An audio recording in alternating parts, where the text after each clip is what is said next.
¿Cómo están? Buenas noches. Vamos a desarrollar el curso sobre elaboración de expedientes técnicos en coches y microcuencas. Dentro de los procesos y esquemas que el Estado implementa para la gestión del recurso hídrico, vamos a encontrar dos enfoques principales. Uno que es la gestión de caudales, que centra su atención en la gestión del recurso pero en flujos ya existentes, es decir, lagos, lagunas, ríos, etcétera, ¿no? Que ya existen. Eh, y el otro enfoque es el de siembra y cosecha de agua, que a diferencia del anterior, trata sobre la gestión del recurso hídrico, aprovechando volúmenes de la precipitación pluvial que no se orientan de forma natural, que no fluyen en forma natural hacia un flujo ya existente, es decir, la gestión de siembra y cosecha de agua busca, como sería su nombre, capturar agua proveniente de la precipitación, pero no intercepta la escorrentía superficial que se dirige hacia un río, un riachuelo, un lago, una laguna.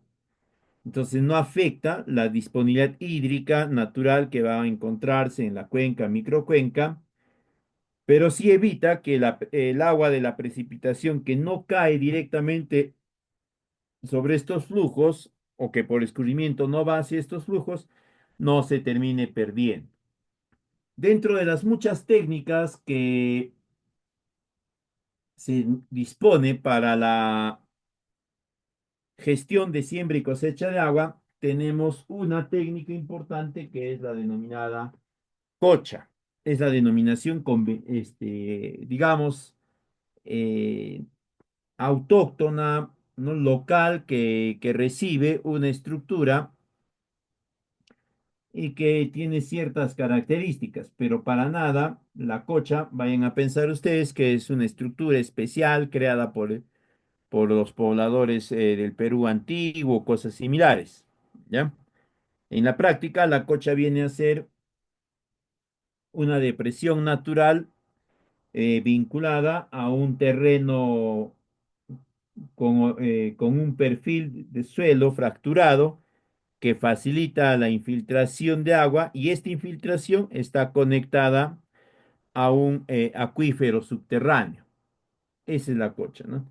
Entonces, esa misma definición se va a aplicar a otras muchas estructuras que se desarrollan en otras latitudes, en otros países, pero que no necesariamente ya se denominan cochas, ¿no? Pero sí son lo mismo. En esta oportunidad vamos a ver los aspectos que se debe de tener en cuenta cuando elaboramos perfiles, o perdón, expedientes técnicos de estas estructuras. Como sabemos, el expediente técnico viene a ser un conjunto de documentos que va a aportar información técnica y información financiera o económica de una propuesta de solución a un problema. Estas actividades y va a contener una serie de actividades. Estas actividades van a estar secuenciadas, ¿ya? Pero el expediente técnico siempre va a ser un conjunto de documentos. ¿Por qué va a ser un conjunto de documentos? Porque todos estos documentos que van a formar parte del expediente técnico van a permitir verificar e incluso modificar parte de la propuesta técnica que se plantea en él. Entonces, si yo requiero modificar alguna o algunas partidas dentro de un expediente técnico, obviamente tengo que revisar toda la documentación que conforma este expediente para poder hacer la modificación, ¿no? Entonces, ahora, también se puede entender al expediente técnico como el conjunto o un documento guía sumamente detallado, ¿no? Y esta guía va a permitir que se pueda generar un proyecto tal como está descrito. Lo que permite que se pueda generar el proyecto es el altísimo nivel de detalle. Entonces, el expediente técnico va a tener siempre estas características. Adicionalmente, si ya hablamos del expediente técnico dentro de esquemas de inversión del Estado, además de ser un documento de carácter técnico y económico, también va a ser un anexo normativo, un apéndice normativo, porque el expediente técnico va a establecer de forma sumamente detallada cómo se va a ejecutar un gasto o los gastos de un proyecto de inversión pública, que van a estar trasladados a un documento, a una norma denominada Ley de Presupuesto de la República. Por lo tanto, el expediente técnico dentro de la inversión pública va a ser un apéndice normativo. Si nosotros incumplimos algo de lo que dice el expediente técnico, vamos a estar incurriendo en un desacato a una ley. Por lo tanto, va a tener carácter punitivo ese incumplimiento. ¿Ya? Eso en líneas generales sobre el expediente técnico. Ahora, hay algunas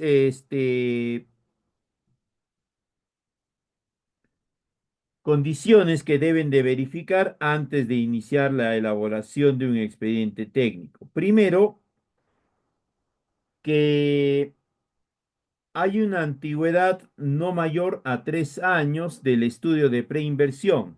Si es inversión pública, sucede lo mismo. ¿Por qué 3 años?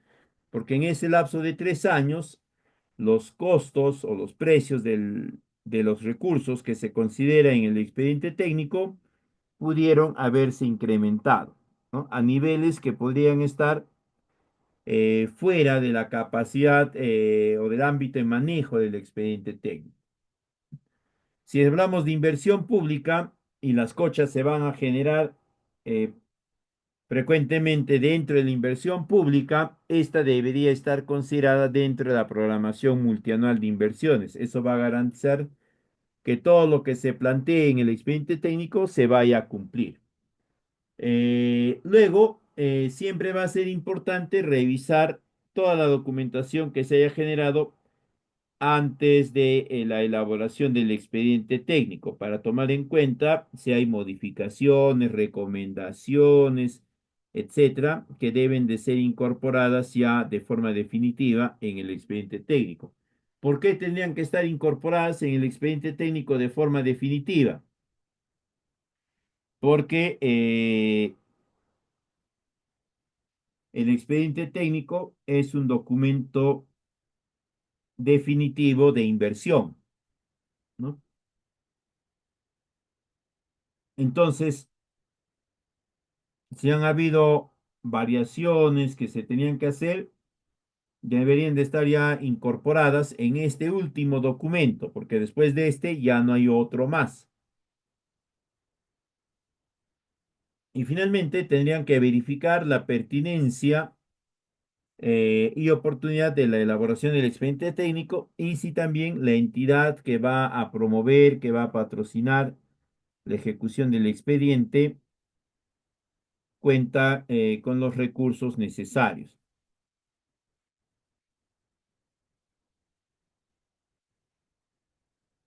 Algunos aspectos importantes a considerar a la elaboración del expediente técnico, siempre tener en cuenta condiciones no previstas en el terreno. Para eso va a ser fundamental que hagan algunas visitas de campo para que puedan verificar bien todos estos aspectos de modo tal que no se vayan a presentar ya en la fase de ejecución. Otro aspecto importante a considerar es que debe de existir el estudio de evaluación de riesgos ante desastres. También hay que controlar, hay que prestar bastante atención en alguna omisión, error, falla, vicio, etcétera, en cualquiera de los componentes del expediente, sea a nivel de estudios, a nivel de ingeniería, a nivel de detalles. Otra Otro aspecto fundamental es tener en cuenta el cumplimiento del marco normativo vigente. El expediente técnico no puede plantear y no puede permitirse la implementación de alguna o de algunas partidas que infrinjan algún marco normativo. Igualmente es importante verificar que todos los estudios, al menos los estudios mínimos, los vamos a ver en breve cuáles son, estén completos. Y si hay estudios de especialidad, igualmente, ¿no? Vamos a hablar también sobre esos en unos instantes más. Y finalmente, una recomendación genérica que brinda el Estado, ¿no? En términos amplios para todos los tipos de expedientes, es la verificación del saneamiento físico legal del terreno o de los predios donde se va a llevar adelante la inversión. De modo tal que tengamos la seguridad, la certeza de que no van a haber situaciones que impidan que se pueda ejecutar el proyecto ya en su fase de ejecución financiera. Teniendo en cuenta que los expedientes técnicos de cochas se generan mayormente dentro de los esquemas de inversión pública, es importante también que el expediente de estas estructuras estén alineados a aquello que el Estado nos está solicitando. Y el Estado, a través de su entidad rectora de la inversión pública, InvierteP, ha definido ya cuál es el contenido mínimo que debe de tener un expediente técnico. Para empezar, debe tener cuatro grupos de documentos, ¿no? Estudios generales, ingeniería y detalles, y presupuesto y cronograma.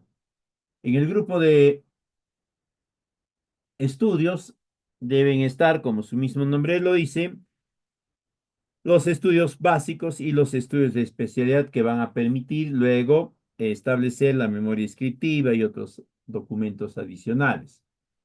De estos, ahí están en pantalla los documentos que generalmente se solicitan en este tipo de expedientes, ¿no? El informe de revisión del perfil, el estudio de riesgos ante desastres, la certificación de inexistencia de restos arqueológicos o CIRA, o en su defecto, el plan de monitoreo arqueológico, también la gestión de riesgos en ejecución de obra, el análisis para el dimensionamiento de la necesidad, los estudios topográficos, los estudios de impacto ambiental, los expedientes de demolición, etcétera, si es que hay una infraestructura previa que tiene que ser retirada, y el panel fotográfico. Luego está el segundo grupo de documentos que se denominan generales. Este es un grupo de documentos donde va a estar, además del resumen ejecutivo, la ficha técnica, la memoria descriptiva, la memoria de cálculo, especificaciones técnicas y el plan de seguridad y salud en el trabajo, también va a estar el formulario o el formato número 8 de InvierteP. En el tercer grupo de documentos de ingeniería y detalle vamos a encontrar todos los planos y esquemas del proyecto, en este caso todos los planos relacionados a la cocha, ¿no? Y a los de diferentes componentes de la misma. Y por último, en el grupo de presupuesto y cronograma vamos a encontrar nosotros el cuadro resumen del presupuesto, el presupuesto de obra, los presupuestos desagregados, el análisis de gastos generales, de costos unitarios y demás. Este es el conjunto de documentos que vamos a ver a continuación cómo se van a ir generando. Para empezar, el primer grupo de documentos denominados estudios van a estar constituidos, como habíamos mencionado, por el estudio de riesgos ante desastres y cambio climático. Este es un estudio que tiene que ser elaborado por un especialista, preferentemente registrado ante el CNEPRED. Algunas entidades lo están exigiendo así, y que les va a aportar dos tipos de información. Un tipo de información sobre la vulnerabilidad de la zona de intervención, donde va a ir construida la cocha, temas así, y otra información sobre la vulnerabilidad del área de influencia, ¿no?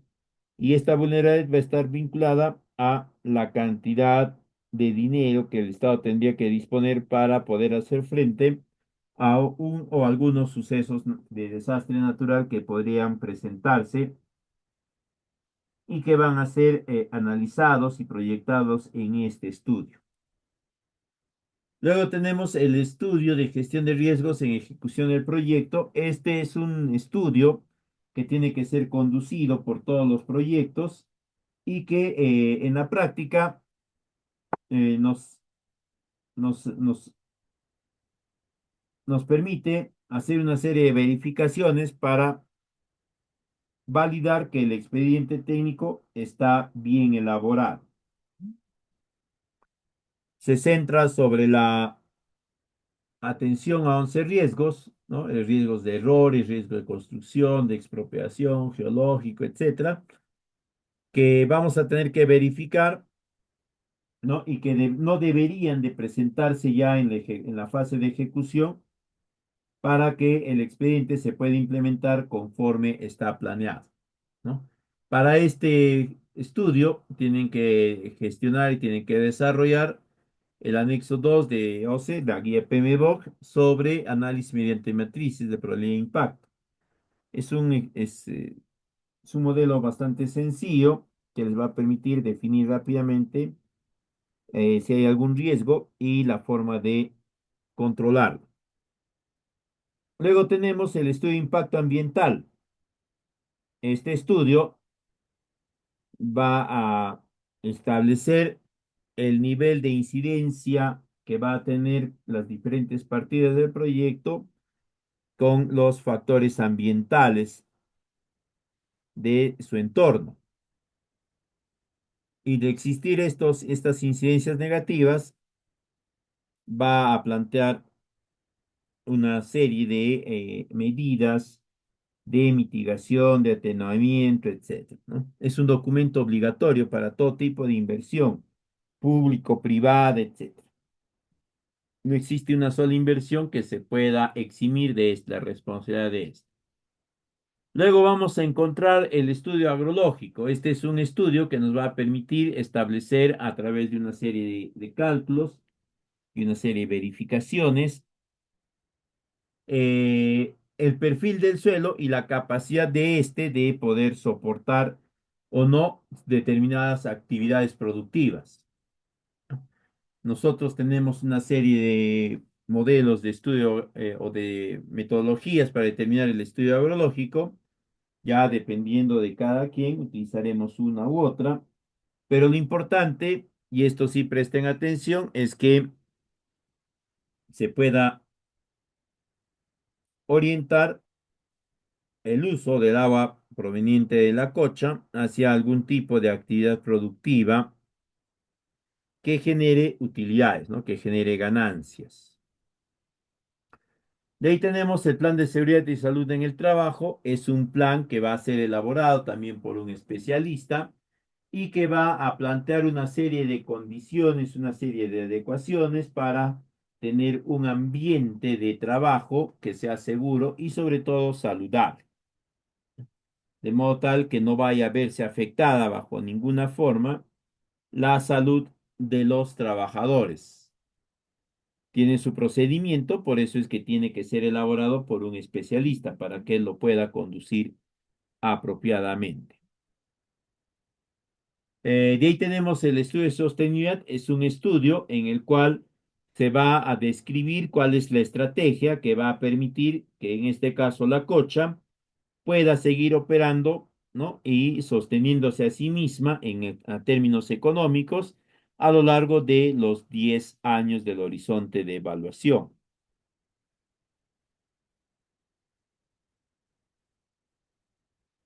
¿Ok?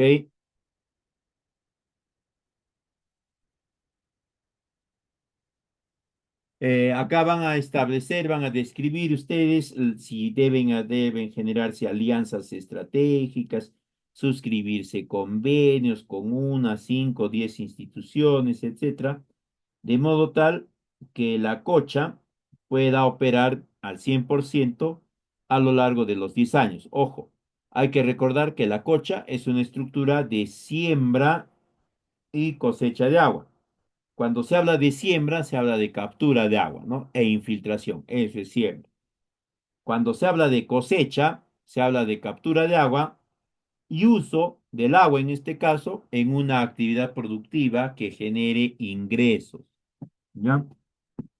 Entonces, ustedes al momento de plantear el estudio de sostenibilidad tienen que describir también cuál va a ser la actividad productiva en la cual va a dis- eh, distribuirse el agua que está siendo almacenada en la cocha.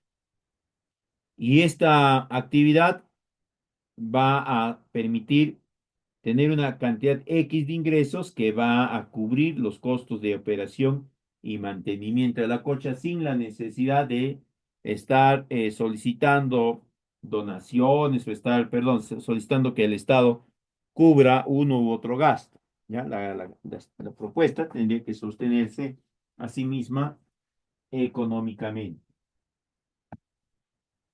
Luego tenemos el plan de monitoreo de restos arqueológicos.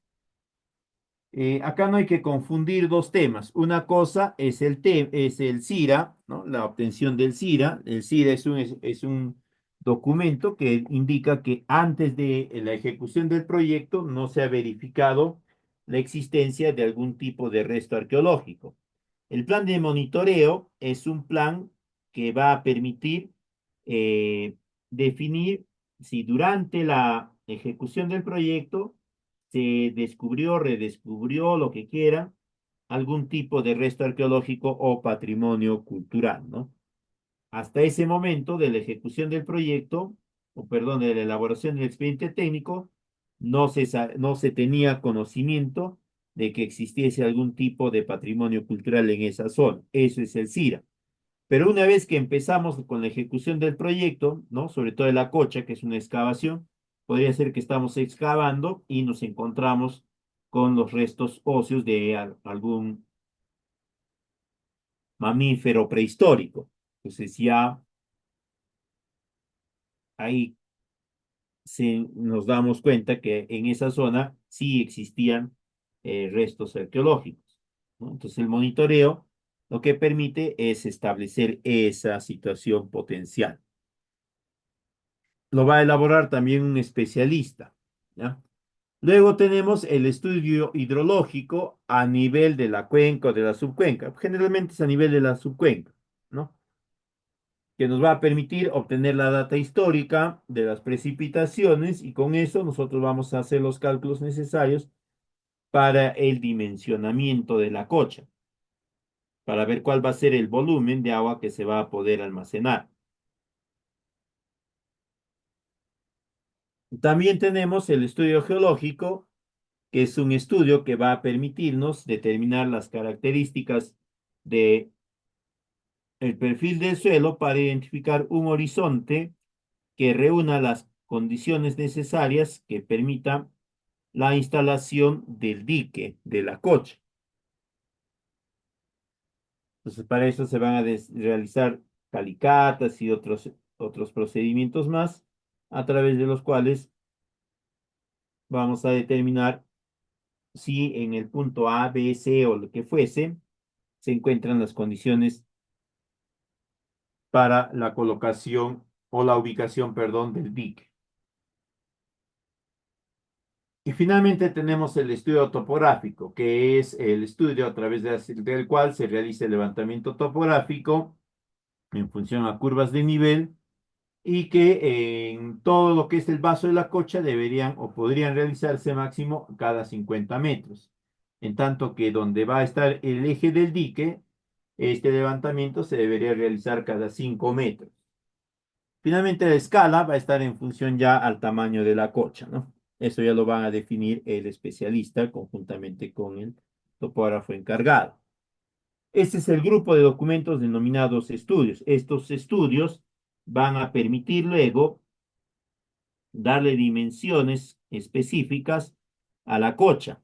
Siempre que hablamos nosotros de algún tipo de expediente, vamos a tener siempre una idea de cuáles son las partidas que se tienen que plantear. Por ejemplo, si yo les indico, ¿no? Si yo les digo, vamos a elaborar un expediente técnico de un colegio, mínimamente todos sabemos que deben haber partidas de, de levantamiento de paredes, ¿no? Construcción de paredes, cimentación, techado.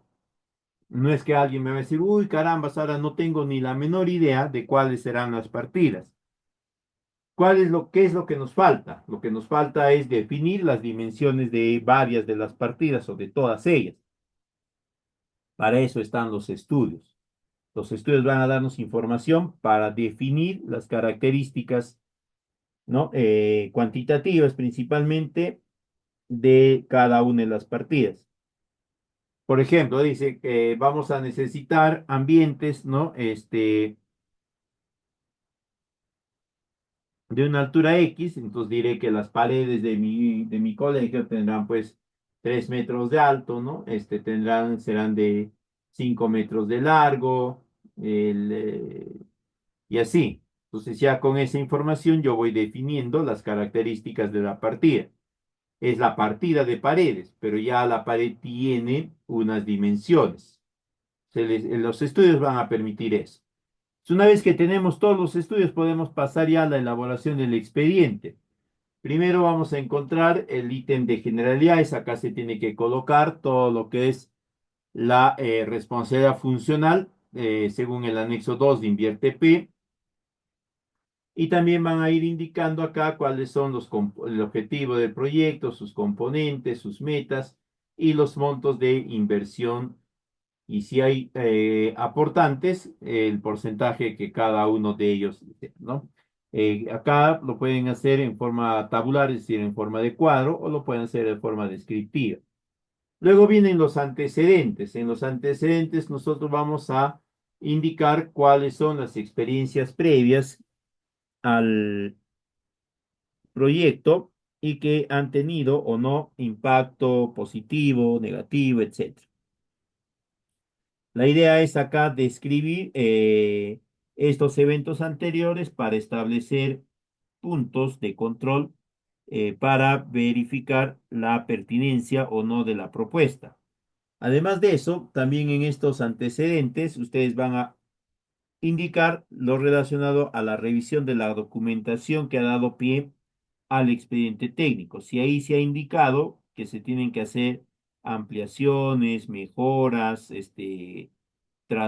cambios de lugar, cambios de localidad, etcétera, esto tiene que estar ya planteado en el expediente técnico definitivo.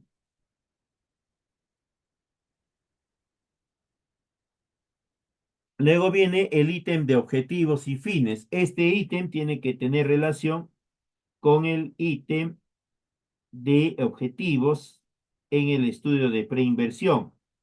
Los objetivos que se han planteado en el estudio de preinversión, llámese perfil o como quieran denominarlo, tendrían que ser los mismos que están planteando en el expediente técnico. No podría darse la situación en la que en el estudio de preinversión se habla de 500 hectáreas beneficiadas y en el expediente técnico se habla de 700, ¿no? O peor, de 400. No puede variar. Y si varía, tienen que hacer las modificaciones que correspondan. Ya tiene que haber siempre una, eh,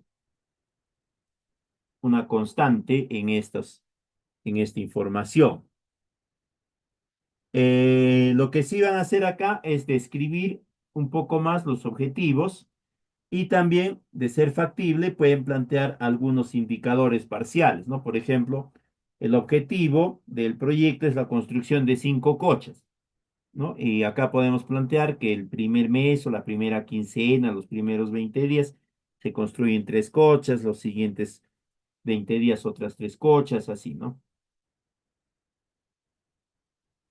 Ya, eso va a depender ya de cómo se está planteando la propuesta. Luego tenemos el ítem de ubicación. Acá, en el caso de cochas, ¿ya? Van a colocar ustedes dos tipos de ubicación. Primero, la ubicación geográfica, donde van a establecer, ¿no? La localidad, el distrito, provincia, región, altura, etcétera. Todo eso. Y también van a indicar la ubicación hidrográfica. Ahí van a establecer ustedes a qué unidad o cuenca hidrográfica corresponde, cuál es el nombre de la subcuenca, la microcuenca, ¿ya? Y si tiene su codificación, porque en el caso peruano, todas estas ya tienen su codificación, porque el ANA ha conducido la descripción hídrica de todas estas fuentes, por si acaso, colocan esa información. Además, también en este punto, ustedes pueden incorporar información descriptiva sobre la zona de intervención, ¿no? Superficie del territorio, cantidad de pobladores, si desean lo segmentan por edades, por nivel socioeconómico, por medio de vida. También pueden hablar acá o pueden incorporar información acá sobre características climatológicas, de relieve, presencia de recursos naturales. Eh, en este punto van a describir todos esos aspectos. Luego tenemos el ítem de los beneficiarios. Acá vamos a describir de forma específica ya a los beneficiarios. Los beneficiarios van a ser el grupo de pobladores que va a verse beneficiado directamente por la estructura, en este caso de la cocha. Entonces acá describen a ellos, ¿no? ¿Qué van a describir? Primero, cómo están constituidos. Todos los beneficiarios son, o cuántos de los beneficiarios o qué porcentaje de los beneficiarios se dedican a la crianza, qué porcentaje se dedica a la agricultura, quiénes son agricultores de papa, de maíz, de habas, qué sé yo, ¿no? Los van a describir también en función a sus rangos etarios, ¿no?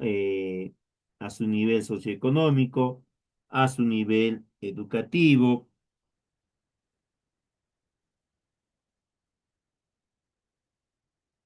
Y un aspecto importante en este punto van a describir cuáles son las actividades productivas principales a la que estos beneficiarios se orientan. Obviamente acá tendría que salir de forma natural, ¿no? Que se orientan hacia lo que es la crianza y la ganadería, la crianza y la agricultura. No vayan a equivocarse y vayan a terminar poniendo que son artesanos, cosas así. Luego viene el ítem de las metas físicas. Acá lo que van a establecer ustedes va a ser las metas físicas que se va a requerir para, o perdón, que se van a desprender del proyecto, ¿ya? Por ejemplo, una meta física es la cantidad de cochas, una cocha, dos cochas, tres cochas. Otra meta física va a ser las dimensiones de la cocha, ¿no? Que puede ser en términos de la pantalla, es decir, del dique, puede ser en términos del volumen de agua que se va a almacenar, etcétera. Ya ustedes a medida que elaboran se van a ir dando cuenta, ¿no? Cómo van a exponer esto. Y siempre tratando de exponer también de forma puntual cuáles van a ser los beneficios directos que van a obtener los pobladores por la construcción de estas estructuras. De ahí viene el costo del proyecto. En el costo del proyecto, ustedes van a indicar cuál es el costo total de la inversión, ¿no? Y una distribución, digamos, en función a las partidas de primero, de segundo orden máximo, ¿no? Si son tres coches, cuánto va a costar cada coche y qué características o dimensiones va a tener cada una de ellas. Eh, Es poco común que en este tipo de proyectos puedan haber aportantes terceros, ¿no? Y de ser así, tendrán que indicar, pues, en el costo, eh, cuál es el compromiso de ellos, cuál es el monto que van a asumir estos y similares. Luego tenemos la duración del proyecto. Una característica de los expedientes técnicos en cochas es que nosotros podemos ejecutar en forma paralela, ¿no? Más de una infraestructura, porque cada cocha es autónoma, ¿no? No es que yo tengo que hacer primero la cocha uno para de ahí recién empezar a construir la cocha 2 y así. Yo tranquilamente puedo organizarme y empezar construyendo la cocha uno, luego la cocha 2, la cocha 3, todas ellas de conjunto. Lo único que voy a tener que tener a disponibilidad es la mano de obra suficiente, ¿no? Si tengo 500 pobladores, podré pues, formar 5 o 6 cuadrillas, qué sé yo. Pero si tengo solamente 10, podré formar con las justas uno. Entonces avanzaré de coche en coche. Pero si tengo mucha gente disponible y como el proyecto tiene el recurso, no puedo disponer de trabajar 3, 4 coches en un mismo momento.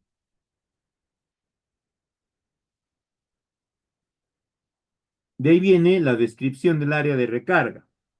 El área de recarga es la parte alta de la cuenca de donde va a discurrir eh, parte de la precipitación y también de donde va a provenir la misma precipitación.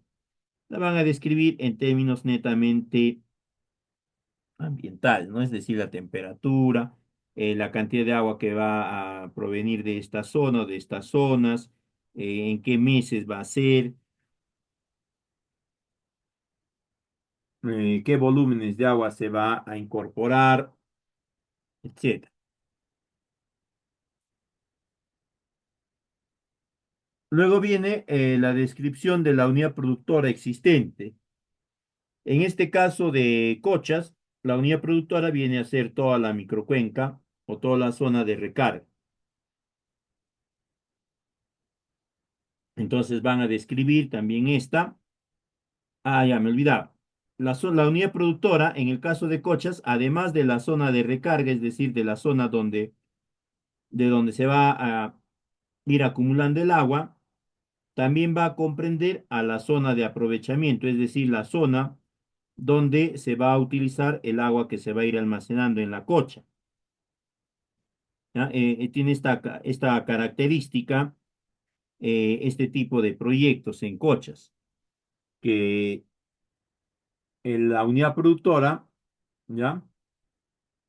Contempla a la zona de recarga más la zona de aprovechamiento hídrico. Tienen que describir toda esta. Hay un lineamiento genérico para proyectos de siembra y cosecha de agua que indica que en este tipo de proyectos eh, el área mínima de beneficio con la recarga hídrica tendría que ser 1000 hectáreas, ¿no? Pero eso es para proyectos de siembra y cosecha de agua. No tenemos en la práctica nosotros proyectos de cochas, lo que tenemos es IOARs orientado a las cochas, por si acaso. Entonces tengan cuidado con eso. Luego viene la justificación de la inversión. Acá básicamente la justificación de la inversión se centra sobre el incremento de la disponibilidad de recurso hídrico a nivel de la cuenca, de la subcuenca, de la microcuenca.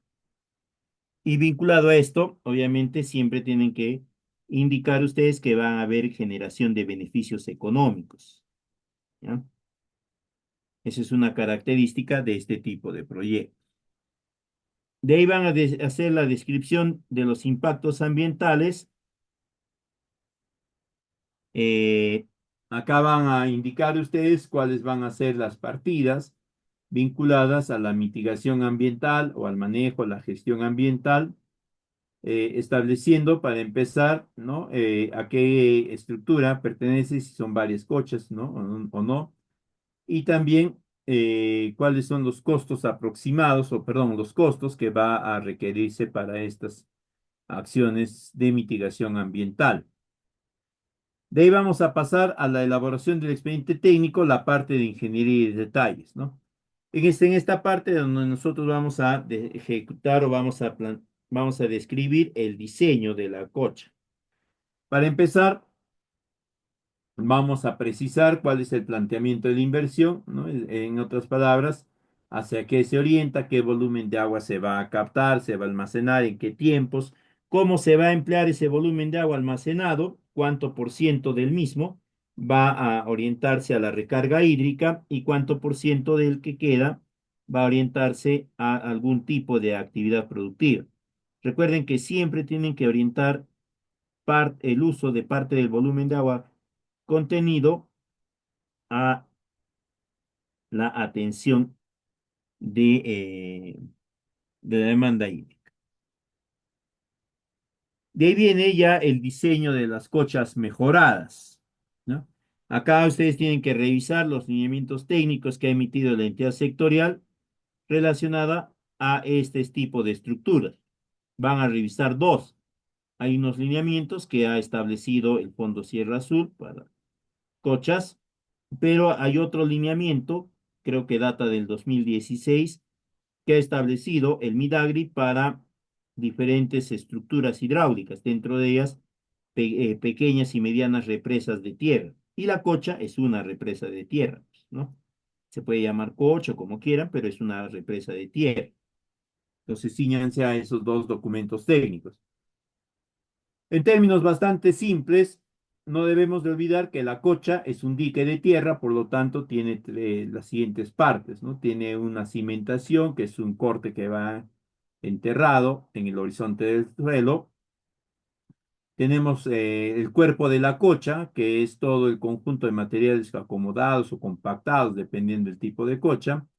La corona, que está en la parte superior del dique, y los taludes, tanto el interno como el externo. El talud interno viene a ser aquel que está orientado y en contacto con el volumen de agua que se va a almacenar, y el externo es el que está en ubicación opuesta al interno, es el que no está en contacto con el agua.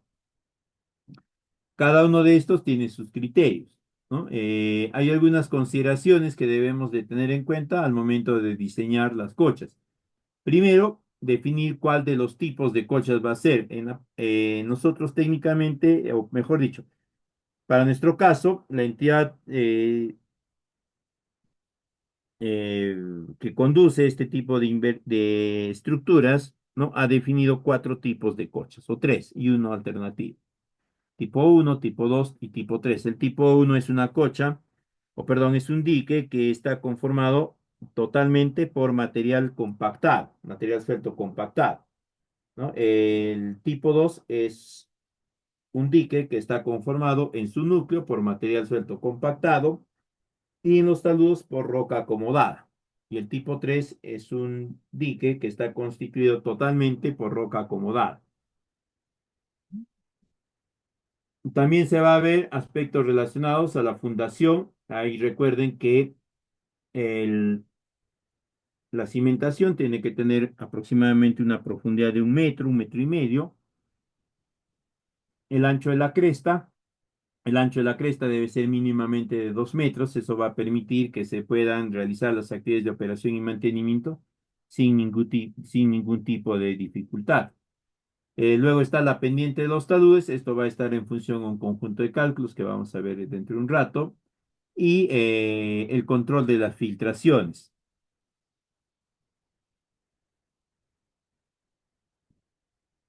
En cuanto al borde libre, ¿no? El borde libre viene a ser la altura que vamos a considerar que debe de quedar como diferencial de cota entre el punto más alto del dique y el límite superior del flujo contenido.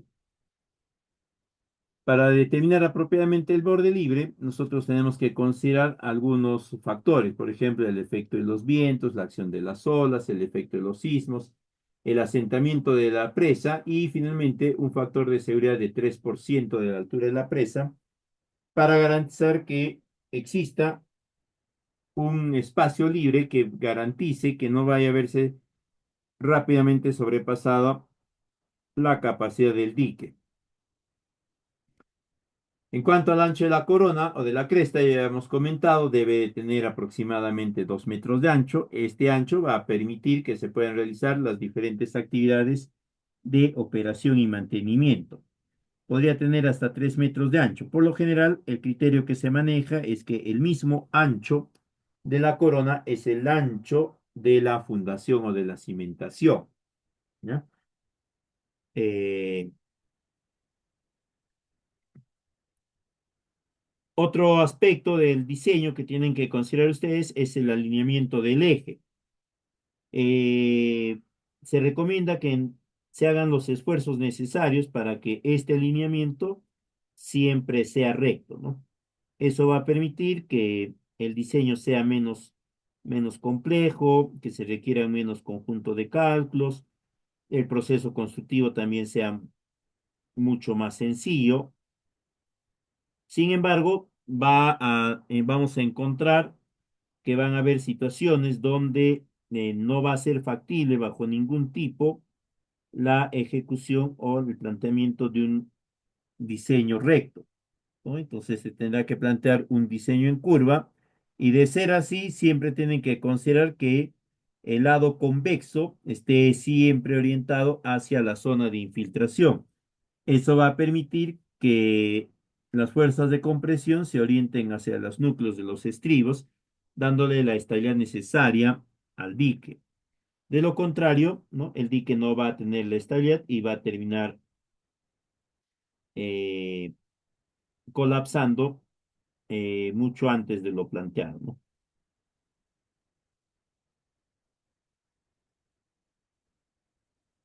Estas son las dimensiones básicas que se debe tener en cuenta al momento de la elaboración de los taludes o del cálculo de los taludes del dique. Cuando hablamos de cochas mejoradas, hablamos de cochas cuya altura del dique está sobre el metro y medio, ¿no? Pero que no supera los 5 metros. Esas son las famosas cochas mejoradas para el caso peruano. Y de ser esa la situación, ¿no? Nosotros vamos a calcular los taludes, tanto taludes aguas arriba como taludes aguas abajo, con los datos que están en el cuadro inferior. El cuadro superior corresponde a las cochas convencionales, cochas artesanales, que se caracterizan por tener una altitud menor al metro y medio. Esto forma parte de los lineamientos técnicos de las entidades rectoras. Ellos son los que han definido esto, ¿no? Y entonces recomiendan o indican que hagamos uso de los mismos para poder establecer el diseño de las estructuras. A partir de ello, nosotros vamos a definir el diseño estructural del DIC. Ya saben, podemos disponer de tres tipos que ya han sido validados por la entidad rectora. Ahora, eso no quiere decir que no se pueda considerar otro tipo, ¿no? Se puede considerar sí, pero tienen que justificarlo apropiadamente, ¿no? La entidad rectora ha considerado una serie de aspectos, una serie de factores para definir cuáles serían estos tres tipos base de dique que se van a considerar mayormente. Luego de eso pasamos a la descripción de las metas físicas, es decir, la descripción de cada una de las cochas, ¿no? Su altura, el largo, los taludes, la cantidad de metros cúbicos de agua que él va a almacenar en el periodo de máxima precipitación, en el periodo de estiaje, etcétera, etcétera. Posteriormente a ello pasamos al ítem de los metrados. Acá tenemos que colocar nosotros cuáles son los metrados de cada una de las partidas que se ha establecido. ¿Ya? Acá también nosotros podemos establecer la cantidad de partidas que conforman el expediente técnico, ¿no? De ahí pasamos ya al presupuesto y cronograma. El presupuesto, ya saben ustedes, es el conjunto de costos que va a requerirse y nos va a servir el presupuesto para la ejecución del gasto y también para el control del mismo, ¿no? Si es necesario hacer alguna adecuación del gasto, nos remitimos al presupuesto para ver en qué o qué rubros nos estamos excediendo y a partir de ello hacer una serie de ajustes. Todo presupuesto va a estar conformado por partidas, ¿no? Una partida viene a ser un conjunto de insumos que va a permitir obtener un determinado producto final vinculado a una cantidad de unidades. La cantidad de unidades va a ser el denominado metrado. Cada partida, entonces, va a estar constituida por tres tipos de recursos.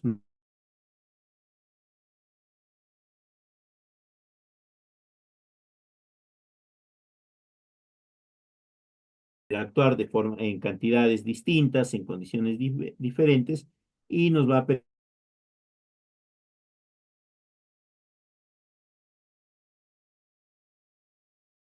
encontrar partidas de primer, segundo, tercer, cuarto, quinto orden, ¿no? A mayor orden, mayor precisión.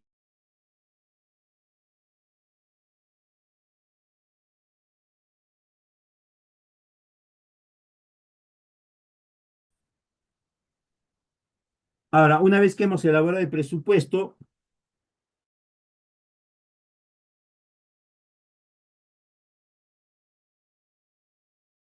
del presupuesto, donde se consideran todos los gastos, no tanto los gastos directos,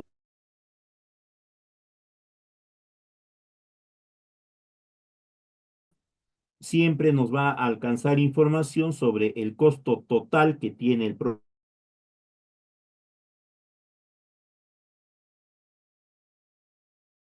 sino también los costos de monitoreo, de control.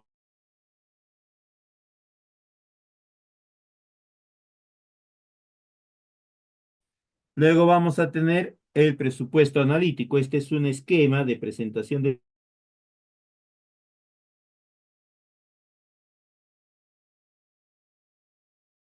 lados a los costos directos. Los podemos agrupar en función al tipo de recurso, mano de obra,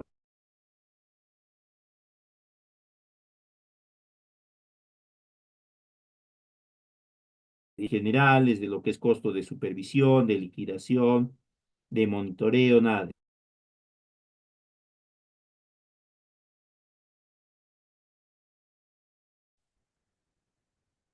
Luego tenemos el análisis de costos unitarios. Este es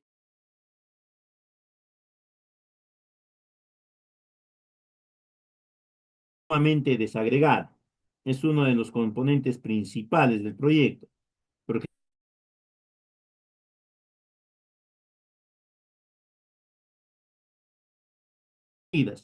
tanto en términos de cantidades, de unidades, etcétera.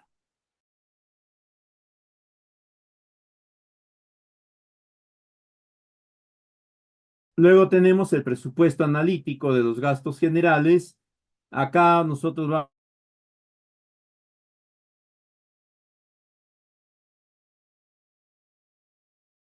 decir que el proyecto pueda alcanzar el objetivo y las metas que estaban previstas.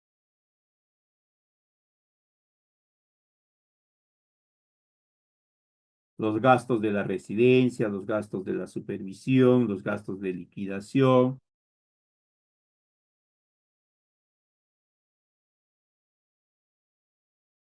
cuenta eso, ¿ya? Y estos gastos se calculan, no es que se estiman en función a un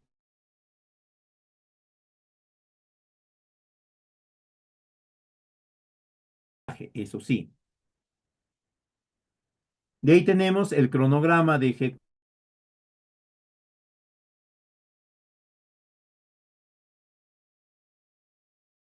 De cronograma a través de diagramas tipo GAR, tipo PER, ¿ya? De la idea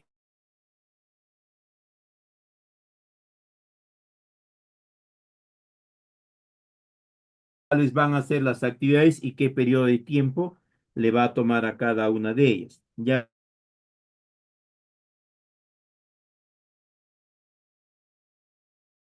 ser el GAN u otro, vamos a tener que incorporar más o menos información. Ya va a estar sujeto a estas características.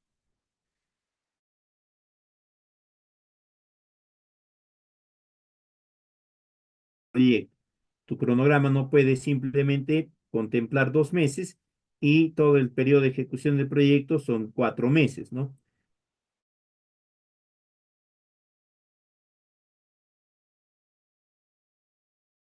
¿Cómo lo va a hacer?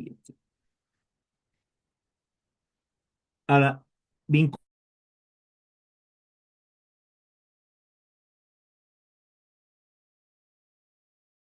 verificar los momentos de ejecución de gastos. Nosotros lo vamos,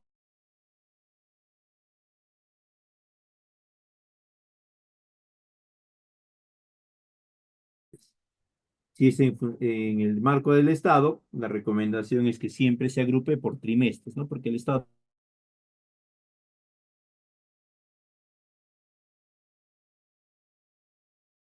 tiene dificultad en estar posteriormente ya haciendo los consolidados desde el momento.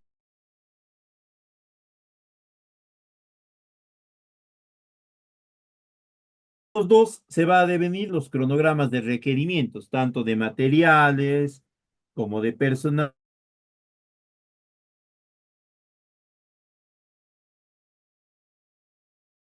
Estos cronogramas no nos pueden arrojar una cantidad o un monto distinto.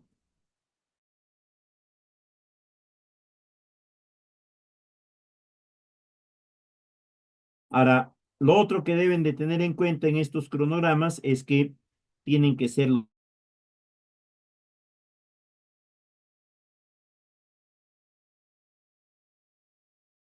de partidas en una semana, porque estamos asumiendo de que no va a haber imprevistos, ¿no? Y eso en la práctica,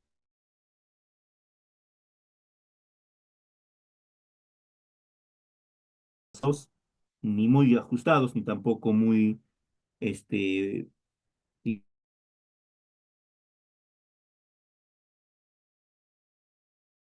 la autoridad o el responsable del gasto, ¿no? La gerencia, el gerente,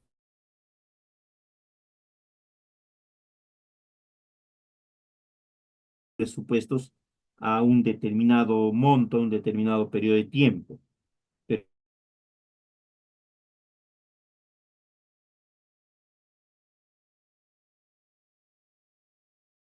de los aspectos reales y que impediría pues que el expediente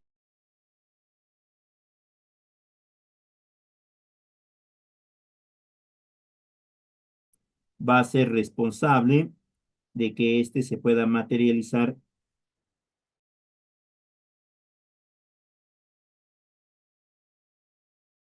Sí, se tendría que obtener el producto en los términos que se han planteado.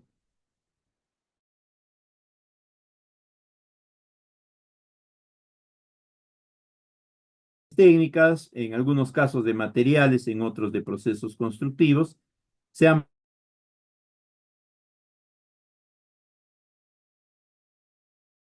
compactaciones, pruebas de calidad, etcétera. Recuerden que hay instrumentos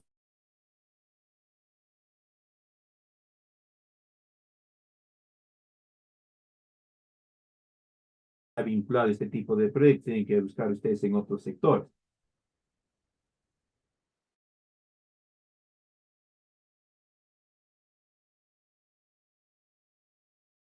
Tenemos que colocar todos los planos que corresponda a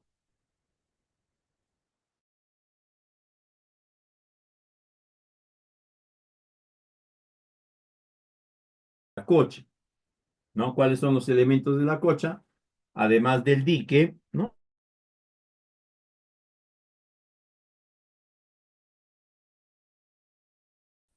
Está la válvula de salida y todos ellos, ¿no? De cada uno de ellos tiene que existir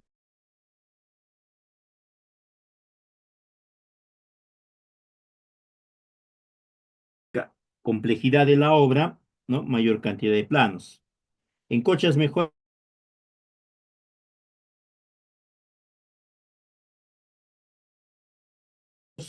lo que está relacionado a la tecnología del concreto. No todo es tierra en cochas mejoradas.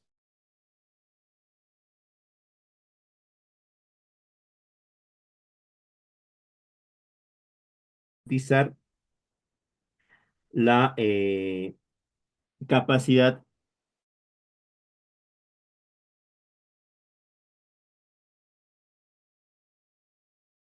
eh, entre el dique de la cocha, ¿no? La geometría.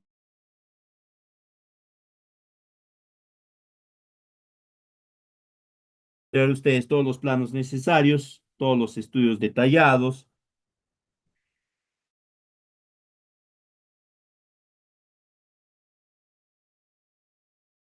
a nombre de la entidad que va a ser responsable de la ejecución del proyecto de la costa,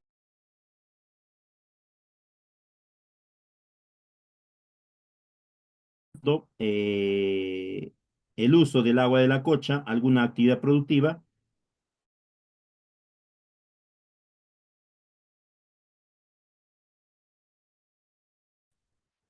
También los términos de referencia o requisitos mínimos de los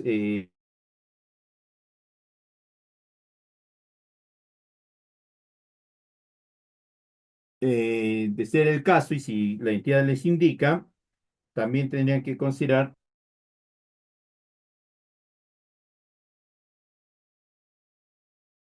asumir la residencia, quien va a asumir la supervisión, tengan conocimiento del...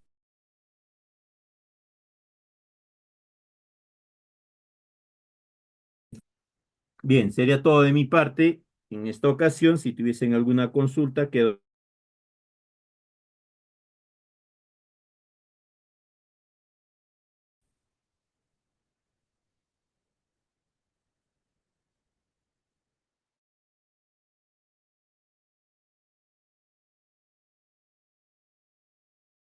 de consultas. Muchísimas gracias por la atención prestada. La PPT se les va a hacer llegar a través